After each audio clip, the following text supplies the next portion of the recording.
Location ಇಂಥ ಕಡೆನೇ ಇದೆ ಅಂತ GPS ಅಲ್ಲಿ ಗೊತ್ತಾಗುತ್ತೆ ನಿಮಗೆ. ಹುಡ್ಕೊಂಡು ಹೋಗ್ತೀರಾ ಧೈರ್ಯವಾಗಿ.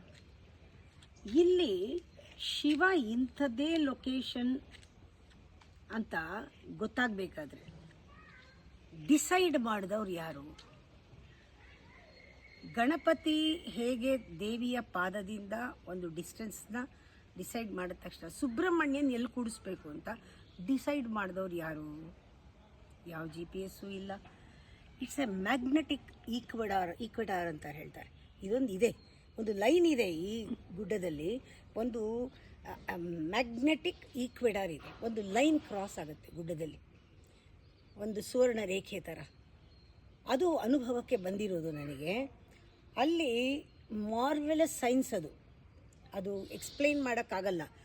ಒಂದು ಲೈನ್ನಲ್ಲಿ ನೀವು ಹೋದರೆ ಅಲ್ಲಿ you can feel the vibration of energy between Ganapati and Devi, between Devi ಪಾದ ಆ್ಯಂಡ್ ಸುಬ್ರಹ್ಮಣ್ಯ, ಬಿಟ್ವೀನ್ ದೇವಿ ಪಾದ ಆ್ಯಂಡ್ ಶಿವನ ಹಿಂಭಾಗ ಬಿಂದುವರೆಗೂ ಈ ಥರ ಮಧ್ಯದಲ್ಲಿ ಹೋದಾಗ ಎಷ್ಟೋ ಸತಿ ಫೋನ್ ಕೂಡ ಕ್ಯಾಚ್ ಆಗಲ್ಲ, ಆಫ್ ಆಗೋಗುತ್ತೆ. ಇಲ್ಲಿಂದ ನಡ್ಕೊಂಡು ಫೋನ್ ತೊಗೊಂಡು ಹೋದರೆ ಆ ದೇವಸ್ಥಾನದ ಅಪೋರ್ಷನ್ ಬಂದ ತಕ್ಷಣ ಆಫ್ ಆಗೋದು ನೋಡಿದ್ದೀನಿ ನಾನು. ಅಲ್ಲಿ ಕನೆಕ್ಷನ್ನೇ ಇರಲ್ಲ, ಯಾಕೆಂದರೆ ಬೇರೆ ಒಂದು ಮ್ಯಾಗ್ನೆಟಿಕ್ ಫೀಲ್ಡ್ ಇದೆ ಅಲ್ಲಿ. ಅದಕ್ಕೆ ಈ ಶಿವ ಟೆಂಪಲ್ ಇಲ್ಲಿಗೆ ಬರಬೇಕು. ಈ ಲಾಂಜಿಟ್ಯೂಡ್ ಏನು, ಆರ್ಕಿಟೆಕ್ಚರ್, ಮಾರ್ವೆಲಸ್ ಥಿಂಗ್ಸ್ ಇಲ್ಲಿ ನನಗೆ ಅನುಭವಕ್ಕೆ ಬಂತು. ಹೇಗೆ ನಮ್ಮಲ್ಲಿ ದೇಹಕ್ಕೆ 9 ಓಪನಿಂಗ್ ಇದೆಯೋ ಹಾಗೆ ಇಲ್ಲಿ ಕೂಡ ಎನರ್ಜಿಗೆ 9 ಡೋರ್ಸ್ ಇದೆ. ಇದರ ಮೇಲೇ 9 ಆವರಣದಲ್ಲಿ 9 ವಿಗ್ರಹಗಳನ್ನು ನಾವು ಸ್ಥಾಪನೆ ಮಾಡಿರೋದು. ಅದು ಬಿಟ್ಟು ಕೂಡ ಮಿಕ್ಕಿದ ವಿಗ್ರಹಗಳನ್ನೆಲ್ಲ ಕೌಂಟ್ ಮಾಡಿದ್ರೆ 9 ವಿಗ್ರಹಗಳನ್ನ ನಾವು ಪ್ರತಿಷ್ಠಾಪನೆ ಮಾಡಿದ್ದೀವಿ. ಇವೆಲ್ಲ doors to the deeper inner ಎನ್ಕ್ಲೇವ್ಸ್.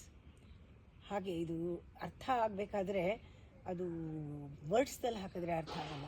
ಇಲ್ಲಿ ಬಂದು ಇದ್ದು ಸಾಧನೆ ಮಾಡಿ ಧ್ಯಾನ ಮಾಡಿ ಈ ಜಾಗಕ್ಕೆ ಸಮರ್ಪಣೆ ಮಾಡಿಕೊಂಡಾಗ ಮಾತ್ರ ಸೂಕ್ಷ್ಮವಾದವ್ರಿಗೆ ಇದು ಗೊತ್ತಾಗುತ್ತೆ. ಇದು ನೋಡುವಂಥ ಜಾಗ ಅಲ್ಲ, ಅನುಭವಿಸೋ ಜಾಗ.